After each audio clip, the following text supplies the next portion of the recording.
నాయన అల్పుణ్ణి, అయోగ్యుణ్ణి, ఎన్నిక లేని వాడయ్యా. ఈ దినమున నాయన నీ వాక్యములను మాకు భద్రతను, స్థిరత్వమును కలగచేసి నీ వాక్య సత్యములతో మమ్మలను ఆదరింపచేయుమని సహాయం చేయమని నీ రాకడకు మేము మా కుటుంబములు భద్రపరచబడినట్లు నాయన నీ సన్నిధిని తోడుగా ఉంచు. నీ ప్రభావముతో నింపమని మా ప్రభు అయిన యేసు క్రీస్తు నామములో ఈ విజ్ఞాపనలను సమర్పిస్తూ ఉన్నాను. ఆమేన్. ఆమేన్. ఆమేన్. ఆమేన్. ఆమేన్. హల్లెలూయా. హల్లెలూయా. ప్రియ దైవజనమ్మ, మనము ఒక అంశాన్ని ధ్యానిస్తూ వస్తున్నాం. దాదాపుగా కొంత మేరకు చెప్పగలిగాను అని అనుకుంటూ ఉన్నాను. మిగిలిన కొన్ని మాటలను, సందేహములను మనము నివృత్తి చేసుకుందాం. ఏ అంశాన్ని గురించి మనము ధ్యానిస్తూ ఉన్నాము? ధర్మశాస్త్రం. ఎందుకంటే ధర్మశాస్త్రము అనగానే మనమంతా ఒకే ఆలోచనలో అనుకుంటాం. ధర్మశాస్త్రం అనగానే ఏం గుర్తొస్తాయి?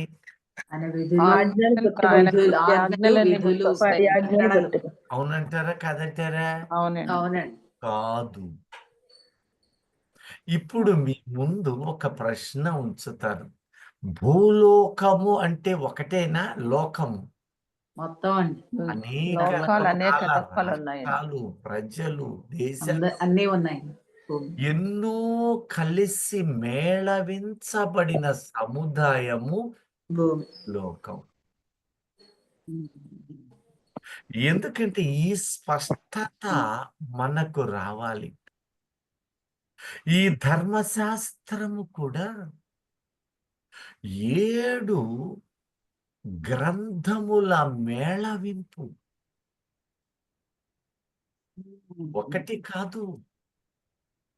ధర్మశాస్త్రం అంతా 10 ఆజ్ఞలే అనుకుంటున్నామా? చాలా మంది మీరు అలాగైతే హెబ్రీ పత్రిక 8వ అధ్యాయము 5వ వచనానికి ఒక్కసారి రండి. మోషే గుడారం అమర్చబోయినప్పుడు కొండ మీద నీకు చూపబడిన మాదిరి చొప్పున సమస్తమును చేయుటకు జాగ్రత్త పడుము అని దేవుని చేత హెచ్చరించబడిన ప్రకారము. ఇప్పుడు సినాయి కొండ మీద 40 రాత్రులు కదా, 40 రాత్రులు ఈ 10 మాటలు రాశాడు అని అనుకుంటామా?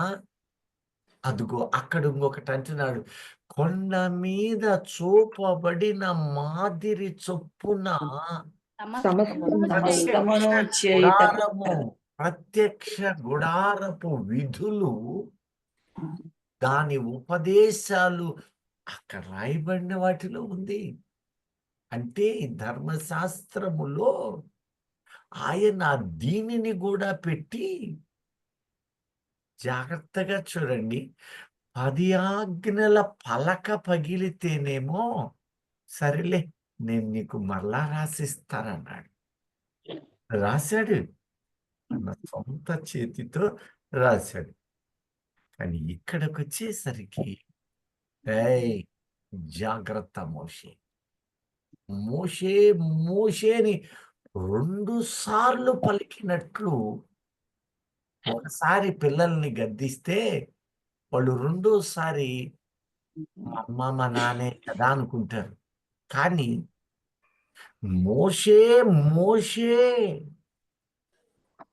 మొదటిది ఆజ్ఞగా చెప్పి, రెండోది హెచ్చరికగా చెప్పాడు. ఈ ధర్మశాస్త్రపు సంపూర్ణత అందులోనే దీపవృక్షమును గురించి కూడా ఉంది. ఆ దీపవృక్షము అద్భుతమైన సారాంశాల నీతి. మీరు ఆ బాదము పువ్వులను చూస్తే, అక్కడ ఉన్న ప్రమిదలను చూస్తే, అక్కడ ఉన్న ఆ దీప వృక్షమునకు 7 కొమ్మలను గురించి నీవు ధ్యానిస్తే, అవి ఆ కాలానివే కాదు.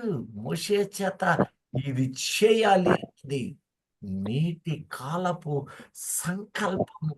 ఆయన తన ప్రజలను ఏం చెయ్యబోతున్నాడో, ఏ ఏర్పాట్లు చెయ్యబోతూ ఉన్నాడో విస్పష్టంగా తెలియజేస్తున్నాడు.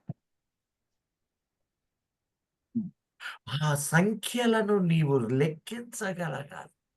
ఎందుకు దీపములు నిత్యము ప్రకాశించాలి అంటే, 7 దీపములు అక్కడ ఆ కుంజలు కనపడుతూ ఉన్నాయి.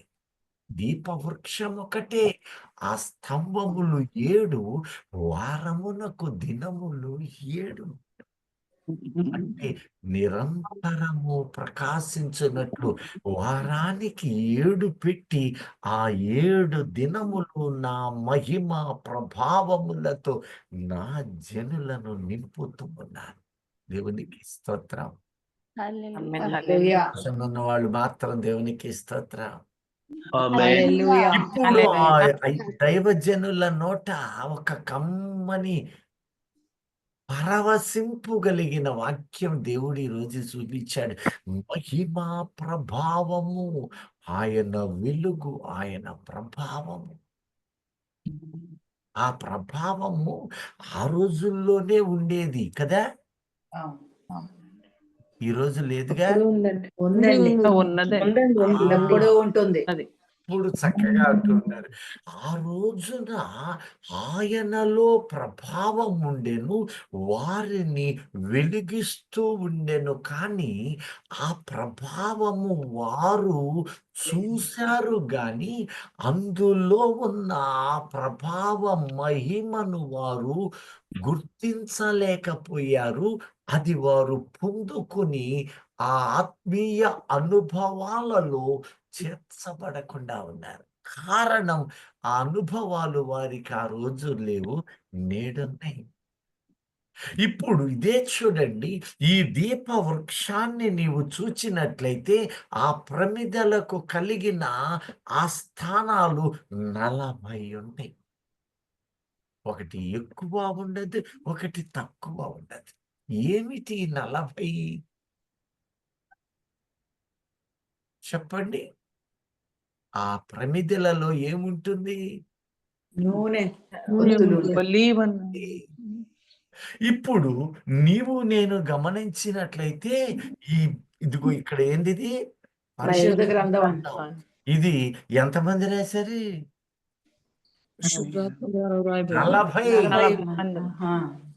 40 రాశారు. అందులో బాదము పుష్పాలు కలిగినటువంటి క్రమమును అక్కడ పెట్టాడు. బాదం పూలు ఇవెన్నుంటాయో తెలుసా? ఖచ్చితంగా నువ్వు లెక్కేయండి, 66 ఉంటాయి. హల్లెలూయా. ఎన్ని వేల సంవత్సరాల క్రితము ఇవన్నీ ఏర్పాటు చేశాడు. ఇప్పుడు 66 అనగానే మీకు ఏం గుర్తొస్తుంది? ఈ గ్రంథములన్నీ కలిసి ఒక పుస్తకమై పరిశుద్ధ గ్రంథమని పిలువబడుతూ 66 గ్రంథముల సముదాయము. అందుకనే పౌలు అంటాడు గలతీ 1:8, మేము ప్రకటించిన ఈ సువార్త 66 గ్రంథములు బాదము పూలు వలె నీ జీవితాన్ని వికసింపచేస్తున్న మహిమా ప్రభావములతో నింపబడిన సువార్త అయి ఉన్నది. హల్లెలూయా. ఇప్పుడు 66 గ్రంథాలు అందామా? దీన్ని పుస్తకాలు అందామా? లేదండి, ఒకటే. ఒకటే ఒకటే రాయి. రాసిన ఇప్పుడు వారు 60. విభాగములు. ఎందుకు ఈ మాట ఆ. అంటున్నానంటే ప్రియ దైవజనమా, ధర్మశాస్త్రము అనగానే సహజంగా నీకు నాకు మనందరికీ కూడా ఈ 10 ఆజ్ఞలే గుర్తొస్తాయి. ఇప్పుడు మీకు ఒక ప్రశ్న వేస్తా. మీరు నాకు బలులు సమర్పించండి అని మోషేకి చెప్పాడు కదా. చెప్పాడండి. 10 ఆజ్ఞలు ఎక్కడుంది అది? లేదంటే లేదు. అంటే ఇక్కడ 10 ఆజ్ఞలలో మీకు మొదటి నుండి ఒక అంశాన్ని పంచుకుంటూ ఉన్నాను. ఈ ధర్మశాస్త్రపు ఆజ్ఞలు, శాసనములు కలిగిన ఆజ్ఞలు 10ని పెట్టాడు. అందులో 2 తానేమై ఉన్నాడో సృష్టికి నీకును తనకును ఏమై ఉన్నాడో తెలుపడం ఒక క్రమం. రెండవది తాను నరుల విషయములో ఏమై ఉన్నాను. ఇంకొకటి నీవు దేవుని ఎడల ఎలా ఉండాలి, అవి క్లుప్తపరిచాడు. అసలైనది 6 మాటలు. నీవు దేవునితో ఎలా ఉండాలి. ఇప్పుడు ఈ ధర్మశాస్త్రపు గ్రంథాన్ని గనక నువ్వు చూస్తే 7 విశేషమైన గ్రంథాల సముదాయం ఈ ధర్మశాస్త్ర గ్రంథములో ఒకటి ఆజ్ఞలు కలిగి ఉన్నది. అదే ఇప్పుడు మనం అనుకున్న 10 ఆజ్ఞలు కనపడుతుంది. రెండవది కట్టడములు, మూడవది నిబంధనలు, తరువాత ఉపదేశములు, శాసనములు అనగా వాగ్దానములతో కూడిన నిబంధన, శాసనము, విధులు. విధులు 2 ఉన్నాయి. మళ్ళీ ఆ రెఫరెన్స్లన్నీ సమయానుకూలమైన స్థితిలో మీ ముందు ఉంచుతాను. ఈ విధులు 2 విధులను చెప్పాడు. ఒకటి ధర్మ విధులు, రెండవది న్యాయ విధులు. ఇవన్నీ 7 రకాలుగా ఏర్పాటు చేశాను. ఇప్పుడు సందేహం రావాల్సింది ఏంటంటే, యేసయ్య అన్ని కొట్టేశాడా? ధర్మశాస్త్రం అంతయు. ఇక్కడ మీలో ప్రశ్న రావాల్సింది. ఎందుకంటే గలతీ 3:13కు రండి. ఈ ధర్మశాస్త్రములో నీకును నాకును ఉన్న మధ్య గోడ మూలం ఒకటి ఉంది. ఆత్మను గూర్చిన వాగ్దానము విశ్వాసం వలన మనకు లభించినట్లు అబ్రహాము పొందిన ఆశీర్వచనము క్రీస్తు యేసు ద్వారా అన్యజనులకు కలుగుటకై క్రీస్తు మన కోసము శాపమై మనలను ధర్మశాస్త్రము యొక్క శాపము నుండి విమోచించాడు. ఇప్పుడు ధర్మశాస్త్రము నుండి విమోచన చేశానంటున్నాడా? అంటే ఇక ధర్మశాస్త్రం అనేది సంపూర్ణంగా లేనట్టు. ఏది పాపముగా ఎంచబడుతుందో, ఏది నీ జీవితానికి శాపగ్రస్తమైనవో వాటి నుండి దేని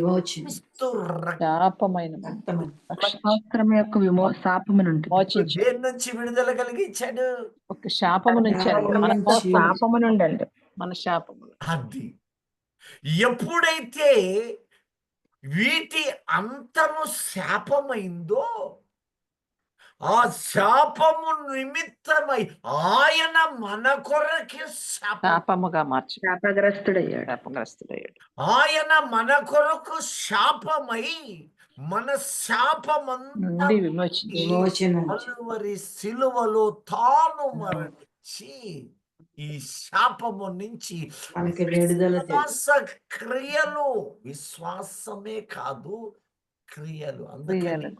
అందుకనంటే యాకోబు 2:26లో క్రియలు లేని విశ్వాసము మృతము. అంటే క్రియలు ఉండాలి, విశ్వాసము ఉండాలి. యాకోబు ఇప్పుడు ఈ ధర్మశాస్త్రము నుండి కాదట, అంటే ఈ ధర్మశాస్త్రములో 7 పెట్టాను అంటున్న ఆయన. విధులు, ఆజ్ఞలు, కట్టడములు, ధర్మ విధులు, న్యాయ విధులు, శాసనములు, ఉపదేశము. అందుకని ధర్మశాస్త్ర వాక్యోపదేశకుడు మామూలు ఉపదేశకుడు కాదు, ధర్మశాస్త్రోపదేశకుడు. అంటే ఆ ఉపదేశం అంటే ఏమిటో కూడా ఇంతకు మునుపు మీకు చెప్పాను. హల్లెలూయా. ఇవన్నీ కలిపితే ధర్మశాస్త్రము. అందులో ఆయన శరీరము మీద ప్రాముఖ్యమైనటువంటిది కొట్టివేశాను అన్నాడు. అదే ఆ శాప పాపం. ఏ వ్యక్తి యేసు క్రీస్తు రక్తములో కడగబడి పరిశుద్ధుడుగా మార్చబడి నీతిమంతునిగా జీవించి మరణించినట్లయితే ఆ ధర్మశాస్త్రము అతని మీద నేరారోపణ చేయజాలదు, విమర్శనమందు. ఒకవేళ అతడు వెనుతీసినట్లయితే, ఒకవేళ తిరిగి పాపములో పడినట్లయితే అప్పుడేమవుతుంది? నేను రక్షించబడ్డానయ్యా, నేను పాపాన్ని మానలేకపోయానయ్యా. ఒకసారి వెలిగించబడి ఆత్మ సంబంధమైన వరములలో పాలిభాగస్థుడైన తరువాత తిరిగి పాపము చేయువానిని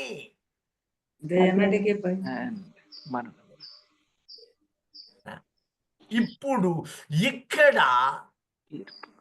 కొన్ని శిక్షా విధి, తను నీతి తప్పి జీవిస్తున్నాడు కనుక ధర్మ విధులను ఆయన ఏర్పాటు చేశానంటున్నాడు. మన కోసము శాపమై ధర్మశాస్త్రము ఏది చెయ్యలేకపోయానో క్రీస్తు దానిని చేశాను. ఆమేన్. హల్లెలూయా. హల్లెలూయా. హల్లెలూయా. చూడండి, ఇప్పుడు ఆ రోజునే ఏర్పాటు. సంఖ్యాకాండము 19:2 ఒక్కసారి చూడండి. ధర్మశాస్త్ర విధులు వేరు, క్రమము వేరు. రెండిటిని పొంతన చెయ్యనేకూడదు. చూడండి, యెహోవా ఆజ్ఞాపించిన ధర్మశాస్త్ర విధి ఏదనగా కలంకము లేనిదియు మచ్చలేనిదియు ఎప్పుడునూ కాడి మోయనిదియునైనా ఎర్రని పెయ్యను నీ యొద్దకు తీసుకొని రావాలని వారితో ఒక పెయ్య ఉండాలి, ఎర్రని పెయ్య. లోకము ఆ ఎర్రని పెయ్యను చూడాలి. లోకమంతా ఎరుపు. ఎందుకు అంటే ఎరుపు రక్తానికి సాదృశ్యం. ఎర్రని పెయ్య, ఎందుకంటే ఈ పెయ్య ఎరుపు, నీ రక్తము ఎరుపు. ఇదిగో నీ పాపపు ఛాయ రక్తముగా కనపడుతూ ఉంది. నీ పాపము రక్తము వలె ఎర్రగా ఉన్నను యెషయా 1:18 అంటూ ఉన్నాడు. అవి హేమము వలె తెల్లగా, దానిని వధించాలి. నీ పాపమా గొర్రె పిల్ల మీద వేయబడాలి. ఏ మచ్చ డాగు లేనటువంటి ఆ ఎర్రని పేయ వధించబడాలి, నీ కోసము నా కోసం. అయితే అందులో ఆ శరీరము మీద వేసిన శిక్షను ఆయన తొలగిస్తూ ఉన్నాడు. ఎప్పుడో తెలుసా? మనము రక్షించబడిన క్షణమునందు. హల్లెలూయా. హల్లెలూయా. అయితే నీవు నేను వెనుతీసి తిరిగి వెనకకు మరలితే అందులో కొన్ని ఉన్నవి, ఆ వాక్యములలో కొన్ని ఉన్నవి. అవి శిక్షా విధులు. ఈ ధర్మ విధులు, న్యాయ విధులు నీకు శిక్షా విధులై వాటి అంతము చివరకు పాపము, మాది మరణము. ఈ శరీరమునకు పడిన మరణమును ఆయన విడుదల చేసేశాడు. ఇప్పుడు నీవు స్వతంత్రుడవైన నీవు స్వేచ్ఛగా ఉండ వీలు లేదు. భూమికి గడియలు వేశాను. నా ఇష్ట ప్రకారము బ్రతుకుతాను. యేసు రక్తములో కడగబడ్డాను. నేను పరిశుద్ధుడను గనుక నేను నా ఇష్టానుసారముగా బ్రతికితే పర్వాలేదు, పరలోకం ఇస్తాడని ఎవరైనా అనుకుంటే ఆ వ్యక్తి భ్రమలలో బ్రతుకుతున్నట్టు. మనకు అట్టిది దూరమగును గాక. ఆమేన్. వాళ్ళు మాత్రమే హల్లెలూయా చెబుదాం. ఉపదేశకాండము 28వ అధ్యాయము 58వ వచనము. ఇక్కడ అంటున్నాడు, ధర్మశాస్త్రం అనేది ఒక 10 ఆజ్ఞలే అని నీవు నేను అనుకుని అవసరము లేకుండా ఈ వాక్యములన్నింటినీ, అంటే ఈ 7 విభాగాలను కలిపి మూటగట్టి భద్రపరుచున్నాడు. చదవండి ఇప్పుడు.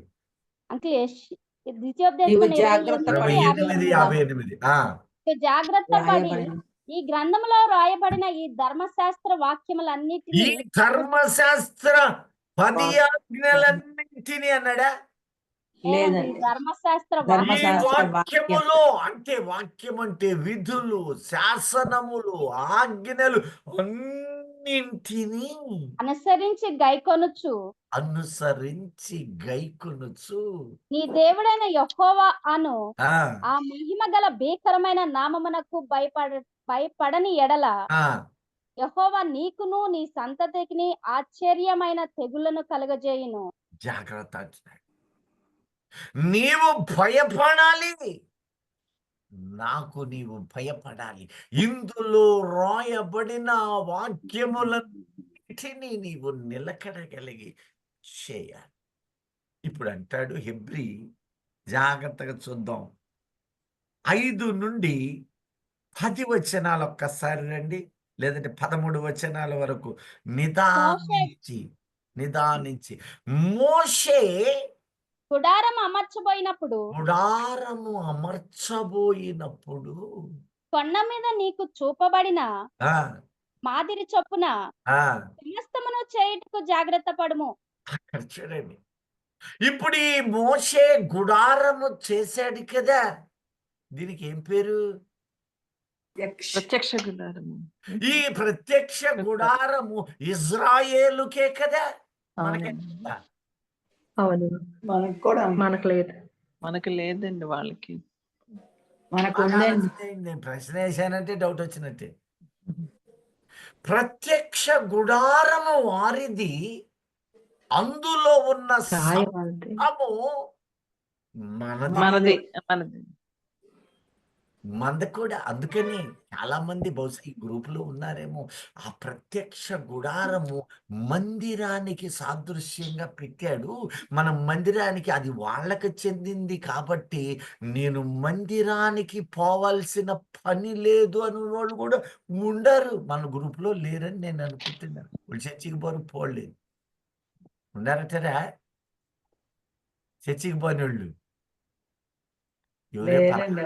లేరు, మీరు తెలియగలవాళ్ళు. ఎవరు లేరు అంటే కొందరు ఉంటారేమో, వాళ్ళు మందిరానికి పోరు, అయితే పిలిస్తే పోతారు. ఉన్నారు చూసారా? అయ్యగారు లక్ష్మీపతి గారు అంటున్నారు, కొందరు ఉండుంటారయ్యా, చర్చినే పోనా, చర్చి నా దగ్గర మందిరానికి పోనా అయ్యా, చాలా మంది ఉన్నారు. అది ఇందాక ఎవరు లేరన్నారేంది? ఇక్కడే కాదు, ఈ లోకములో ఎందరో ఉన్నారు. భక్తి మందిరానికి పోతేనే వస్తుందా? ఇంటికాడ ఉండే వస్తుంది. కొంతమంది సేవకులు కూడా వాళ్ళు పిలిస్తే వెళ్తా, లేదంటే ఈ ఆన్లైన్లో చెప్పేసి వదిలేసుకొని వెళ్ళిపోతా. ఇంటికాడ హాయిగా తినాల్సినవి తిని అయిపోయింది అనుకుంటా. ఎట్లాంటి వాళ్ళు ఉన్నారో చూడండి. మందిరాన్ని ఆయనను వెతుకు స్థలము యాకోబు మందిరాలను ఇదంతా ప్రత్యక్ష గుడారము యొక్క నమూనా. అందుకనే అది ఛాయ, ఆనాడు అది ఉంది, ఈ రోజు ఉంది, కానీ అది నీడవలే ఉంది. నీడుంది. ఈ రోజు నీ వెలుగులో ఉన్నావు గనుక అది ఎలా ఉందట? ఛాయ అది ఛాయ అవుతుంది. అది ఛాయారూపకం ఛాయ, నీడాది, షాడో. ఛాయారూపకమైన గుడారం అది. నీవెక్కడున్నావు? స్థిరమైన జీవితంలో ఉన్నావు, నీవు వెలుగులో ఉన్నావు గనుక ఆయనకి మహిమ కలుగును గాక. ఆమేన్. వెలుగులో నీవు ఉంటే ఇక చీకటి నీ దగ్గర ఉంటుందా? ఉంటదండి. ఉండదండి. చీకటి వెలుగుకి పొత్తుంటదా? ఉంటదండి. అంటే మొదట చీకటి క్రియలు నీలో నాలో నివాసమై ఉన్నాయి. అప్పుడు వెలుగు రాలా. ఇప్పుడు నీవు వెలిగించబడ్డావు, ఆయన రక్తములో కడగబడ్డా. ఈ కడగబడ్డ నీవు పగటి సంబంధివి, వెలుగు సంబంధివి. అయితే చీకటి క్రియ నీలో పుట్టినట్లయితే అప్పుడేమైతా? మళ్ళా చీకటి అవుతావా? లేదయ్యా, నేను వెలుగు సంబంధిని అనుకున్నావే. అనుకోవటందేముంది? నువ్వు నేను అనుకున్నామే అనుకున్నంత మాత్రానే ఆయన ఆకాశం అందున్నాడు చూస్తాడు. నిన్ను వెలిగించింది. ఎందుకంటే ఈ లోకమంతటిని నీవు వెలిగించాలి. చీకటిలో పాపములో ఉండి వేదనలతో నశించిపోయే వాళ్ళు లోకములో ఎందరో ఉన్నారు. క్రీస్తుని ఎరగని ప్రజలు, క్రీస్తు యొద్దకు రాని వాళ్ళు ఉన్నారు. ఆ ధర్మశాస్త్రపు నీడ ఏం చేసిందంటే, లోపము ధర్మశాస్త్రము లోపం కాదు, మొదటి నిబంధన లోపం కాదు, అది ఆత్మ సంబంధమైనది. దానిని పాటించడములో లోపాలు కనపడుతూ ఉన్నాయి. కనుక ఆ లోపమును ఆయన సవరించడానికి వచ్చాడు. ధర్మశాస్త్రము దేనిని చెయ్యలేకపోయిందో దానిని చేశాడు. ఏం చేయలేకపోయింది ధర్మశాస్త్రము? ఏం చేయలేకపోయింది చెప్పండి? శాపము నుండి ధర్మశాస్త్రము విడుదల చేయలేకపోయింది.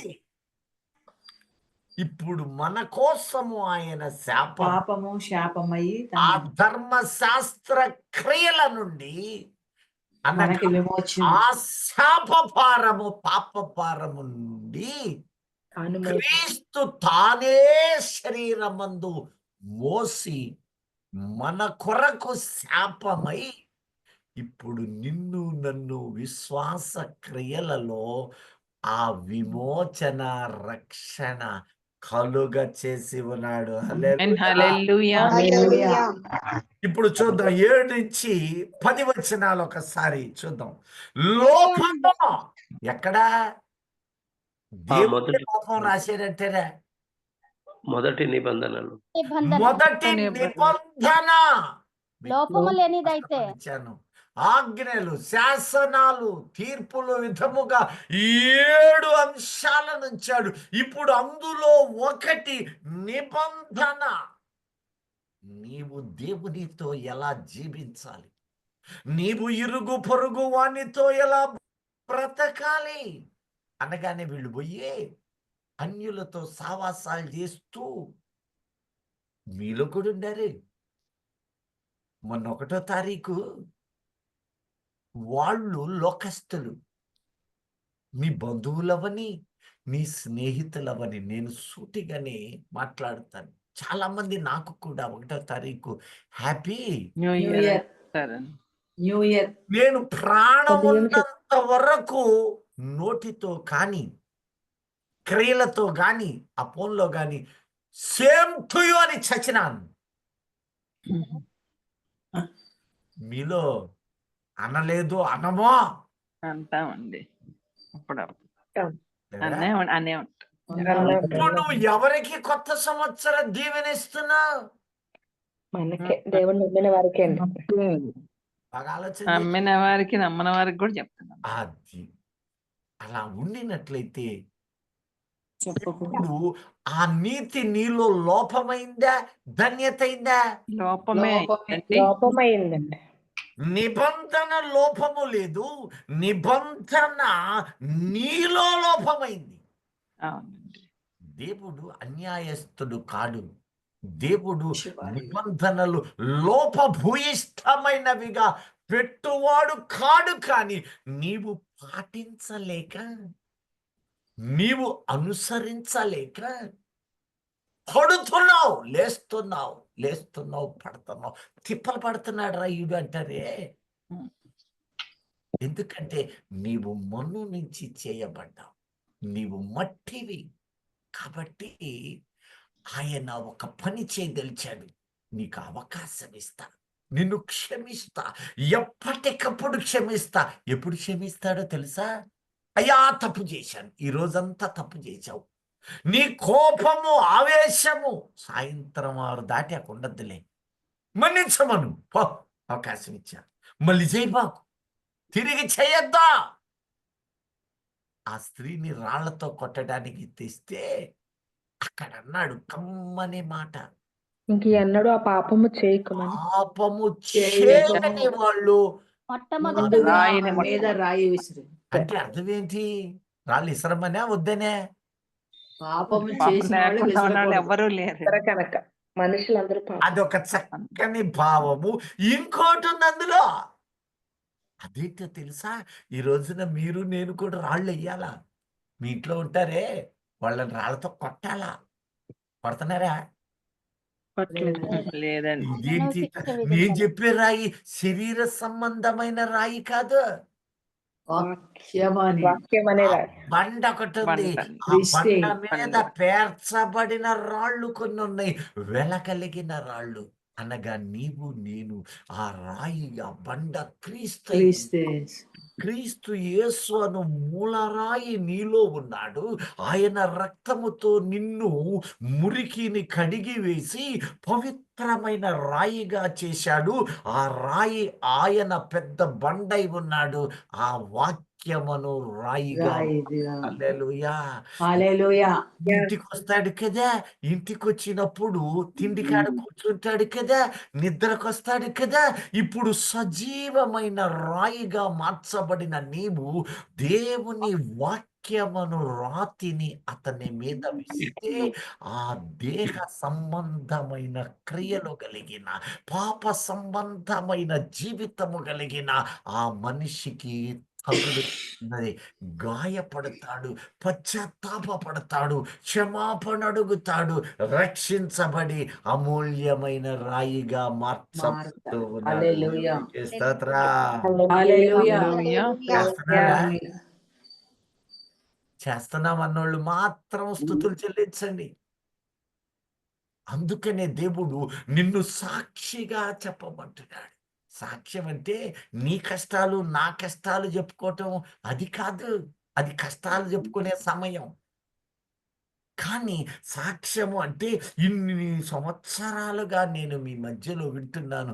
దైవజనులు మీరేమైనా చెప్పేవాళ్ళు ఉన్నారా? చెప్పండి.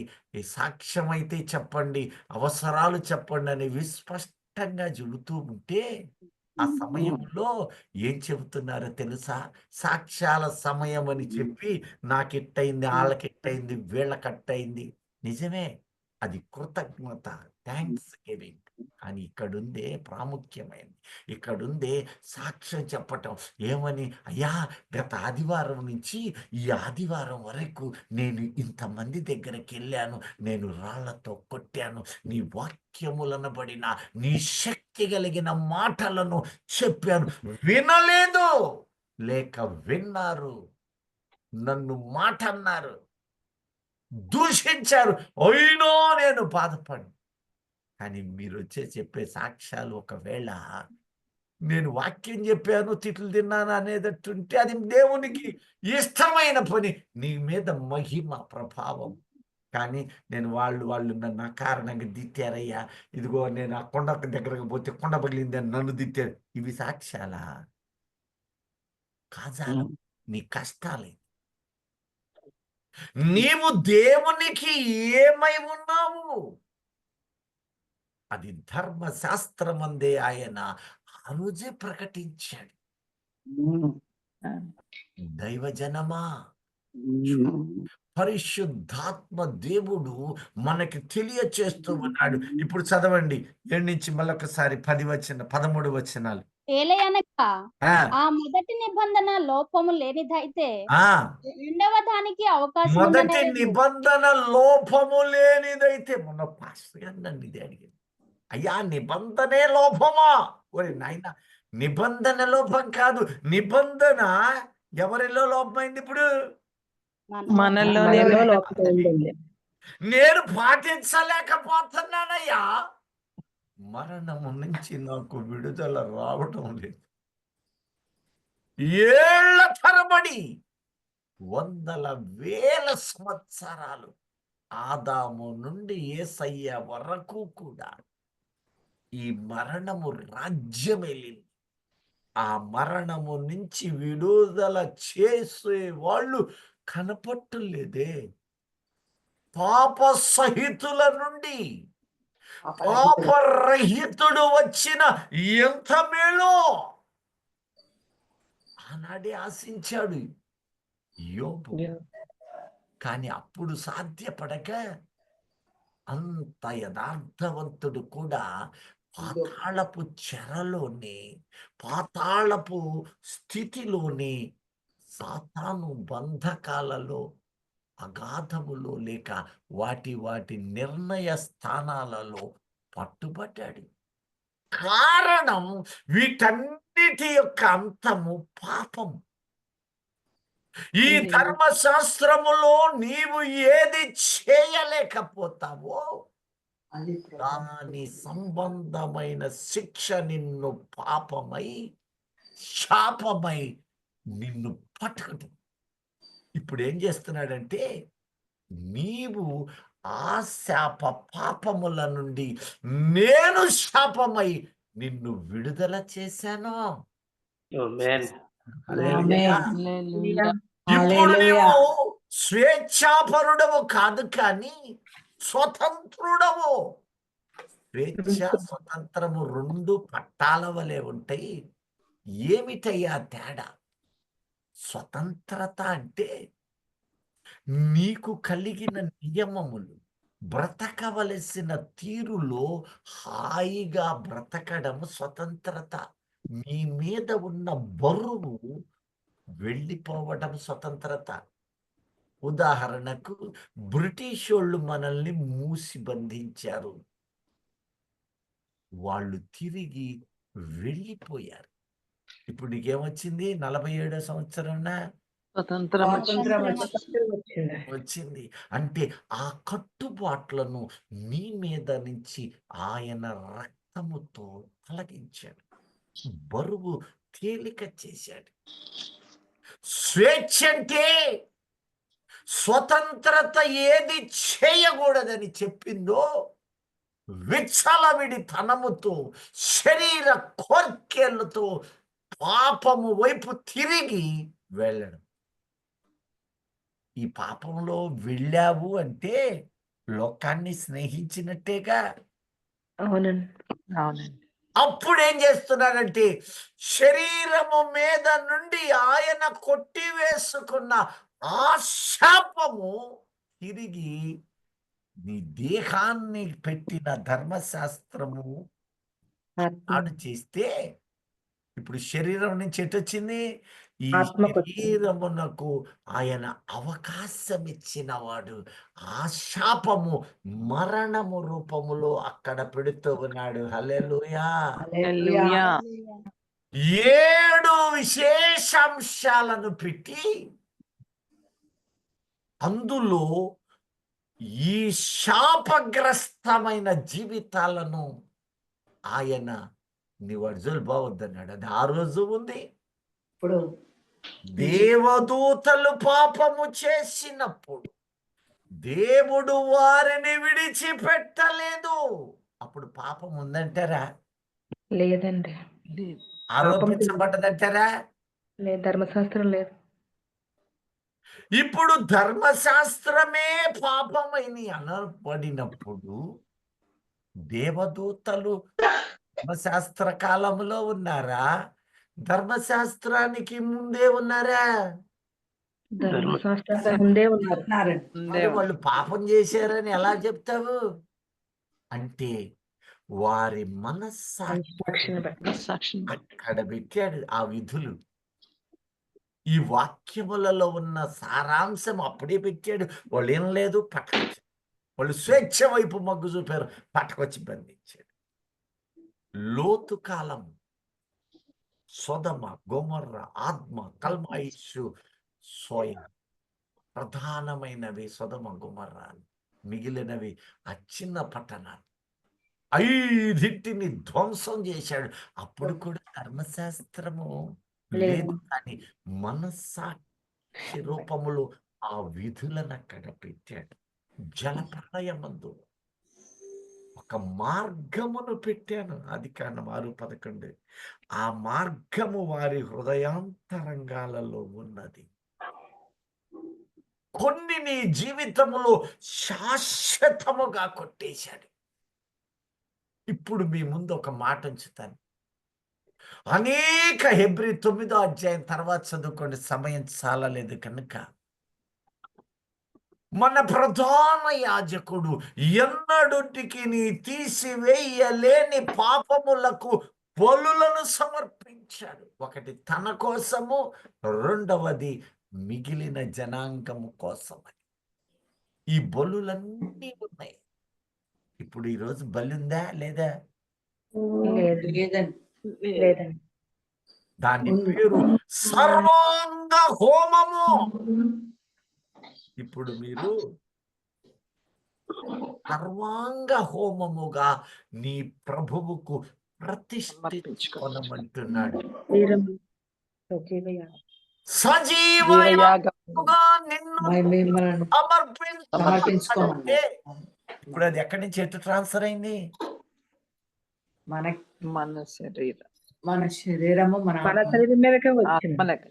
మన శరీరమునందు కొట్టివేశాడు. ఆత్మయందేమో ఆత్మయందేమో శరీరము పరిశుద్ధంగా ఉంటూ నీ ఆత్మ, నీ హృదయము సంపూర్ణ బలిగా నీవు సమర్పించమన్నాడు. అంటే యేసయ్య ఏం చేశాడో తెలుసా? పాత వాటిలో ప్రక్షాళన లేనందువలన వాటిని నూతనమైన సిలువ రక్తముతో ఒక నూతన సృష్టిగా కడిగాడు. చక్కగా చెప్పారు. ఏం చేశాడు? కడిగాడు. చేసి వాటిని శరీరము మీద ఇవ్వక పాపములో జీవించినట్లయితే వాటి అంతమైన పాపపు మరణము రెండవ మరణం. అందుకని యాకోబు 1:15 అంటాడు, దురాశ గర్భము ధరించి పాపము కనగా పాపమును కనగా ఈ పాపము మరణమును కనును. ధర్మశాస్త్రము రెండవ మరణమునకు సాధనము కాలేదు, కానీ మొదటి మరణానికి శిక్ష రూపములో విధించింది. ఇప్పుడు ఆ ధర్మశాస్త్రములో ఒక లోపము, అది మన శరీర సంబంధమైన మరణము వరకే చూపింది. ఇప్పుడు యేసుక్రీస్తు శరీరమును క్షమించాడు. మన్నువు కదా, క్షమిస్తాను.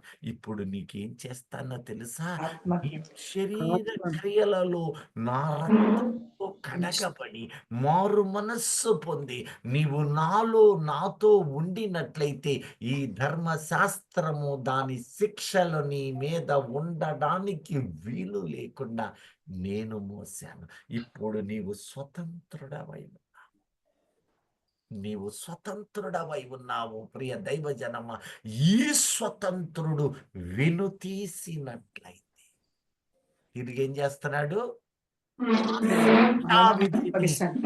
శిక్షా విధిని దానికి నేను ఏర్పాటు చేస్తానంటున్నాడు. చదవండి ఇప్పుడు 13వ వచనం దాకా. అయితే ఆ, ఆయన ఆక్షేపించి వారితో ఇలాగ చెప్తున్నాడు, ఉమ్. ప్రభువు ఇట్లనెను, ఇదిగో ఒక కాలము వచ్చుచున్నది. అమ్మా హెబ్రీ 8వ అధ్యాయము 8 7 నుంచి అవునండి 8 చదివాను అంకుల్ నేను. 9, 10 కూడా చదవండి ఇప్పుడు. Okay uncle. 9 నుంచి 13 చదవండి పోనీ. అది నేను ఐగుప్తు దేశములో నుండి ఉమ్, వీరి పితరులను వెలుపలికి రప్పించుటకై ఉమ్. వారిని చెయ్యి పట్టుకున్న దినమున వారితో నేను చేసిన నిబంధన వంటిది కాదు. ఇదిగో, ఏమనగా ఇప్పుడు ఆ నిబంధన వంటిది కాదు. ఏమనగా ఏమనగా వారు నా నిబంధనలో నిలవలేదు. అదిగో చూసారా? ఇప్పుడు ఏమైంది? నేను నిబంధన చేశాను కానీ వారు నిబంధనలో నిలవలేదు. నిలవలేదు. కనుక వాళ్ళు నిలవలా. కనుక నేను ఈ వారిని పాతది అలక్ష్యం అయిన చేసి నిబంధన వాళ్ళ కోసం సరళతరం చేయాలి. ఇప్పుడు పరీక్ష ఎట్లా రాసేవారంటే అబ్బాబ్బలే టఫ్గా వచ్చింది గట్టి ఏమైతా ఫెయిల్ అయిపోతారు. చేయలేను. బాగా చెప్పారు, చక్కగా చెప్పారు, కరెక్ట్ గా చెప్పారు. టఫ్గా ఉంది. ఇప్పుడు ఇది రాసింది నేను, మరణ శాసనమును రాసింది నేను. ఇప్పుడు మార్చాలంటే ఎవరు కావాలి? మళ్ళీ ఆయనే మరణశాస్త్రం రాసిన వారే. ఇప్పుడు రాశాను, దీన్ని మరలా సరళతరం ఈజీ పేపర్ చెయ్యాలంటే వాళ్ళే చేయాలి. నేనే రాయాలా రాసినోడిని. కాబట్టి ఈ సిరాతో కాదు, నా హృదయమనే ద్వారా నేను మారుస్తూ ఉన్నానంటున్న దేవునికి స్తోత్రం. హల్లెలూయా. చదువమ్మా ఇప్పుడు. ఆ, కనుక నేను వారిని అలక్ష్యము చేసి తినని ప్రభువు ఆ. చెప్తున్నాడు.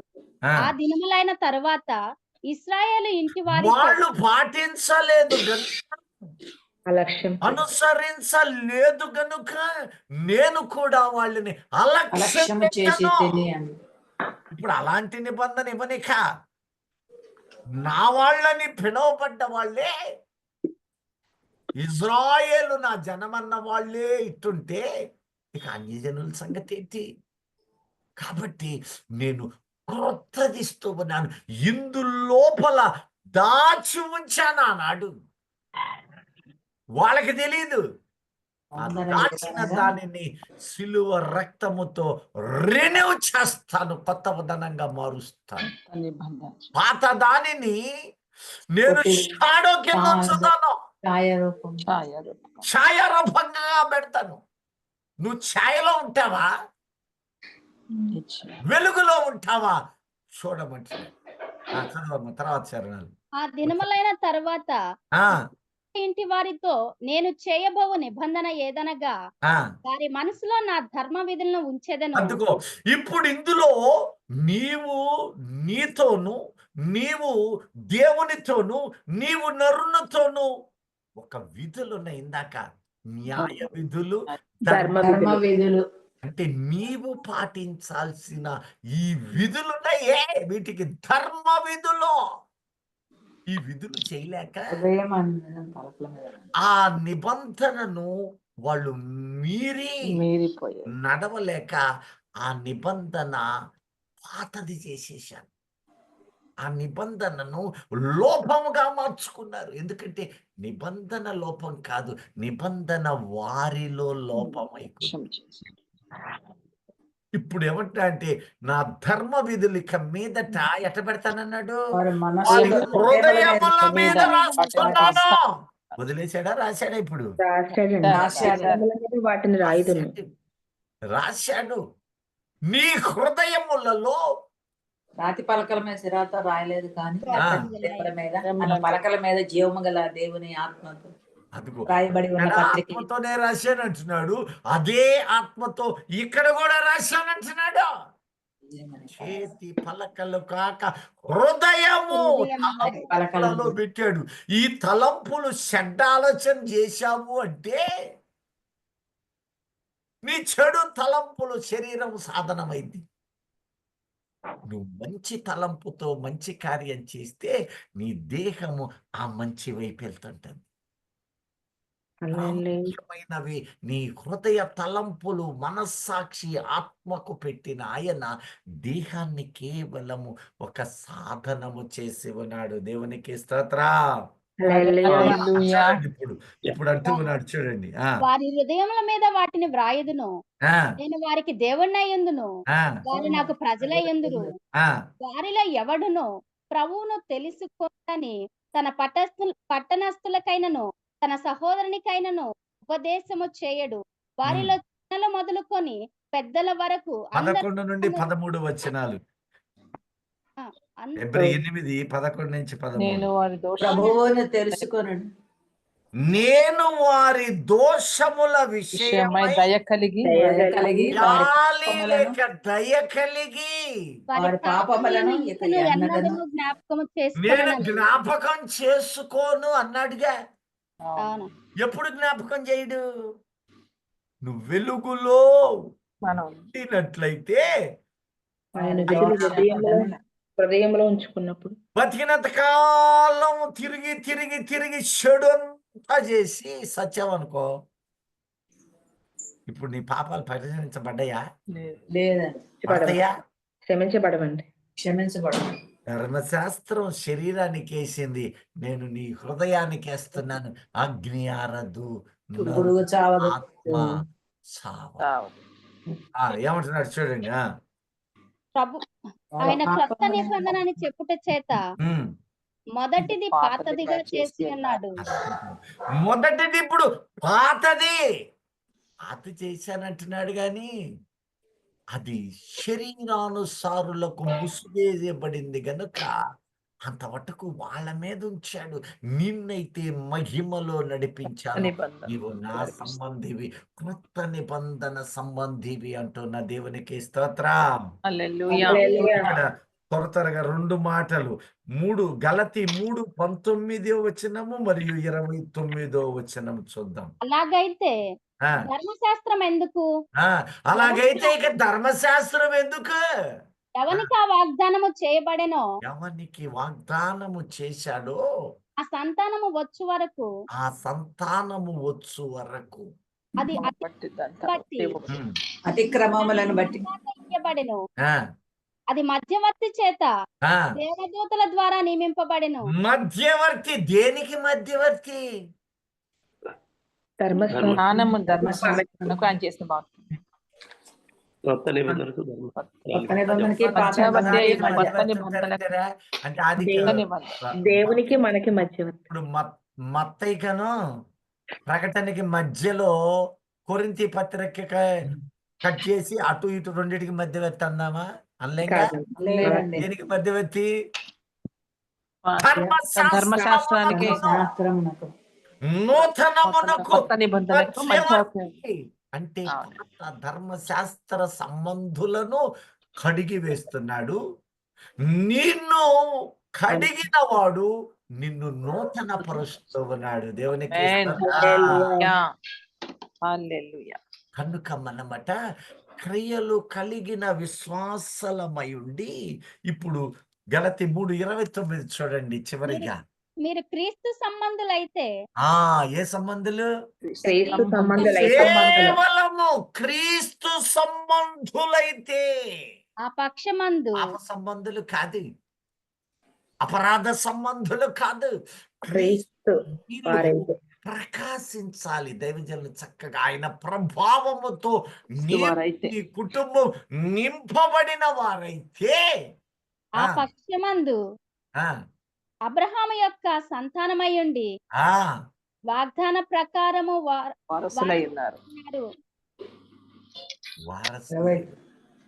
అప్పుడు నీ మీద ధర్మశాస్త్రం ఇక పని పని చేయదు. చేయదు. కారణం నీ విశ్వాసము, నీ క్రియలు నిన్ను జీవములోనికి రాకడకు ఎత్తబడు గుంపుగా చేసి ఉన్నాడు. హల్లెలూయా. ఆమేన్. హల్లెలూయా. వెన్ను తీసినట్లయితే అందులో రాయబడినటువంటి శిక్షా విధి అంతము మరణము. ఆమేన్. అప్పుడు వాటికి బలైపోతావని జాగ్రత్తలు హెచ్చరికలు చేసిన దేవునికి స్తుతులు చెల్లించుతూ ఆ క్రీస్తు మన ఎడల ఆ ధర్మశాస్త్రమును విడుదల విమోచన చేసినందుకై మనము అట్టి కృపలో సాగుతూ రాకడకు సిద్ధమగుదుము గాక. ఆమేన్. హల్లెలూయా. రక్షణానుభవం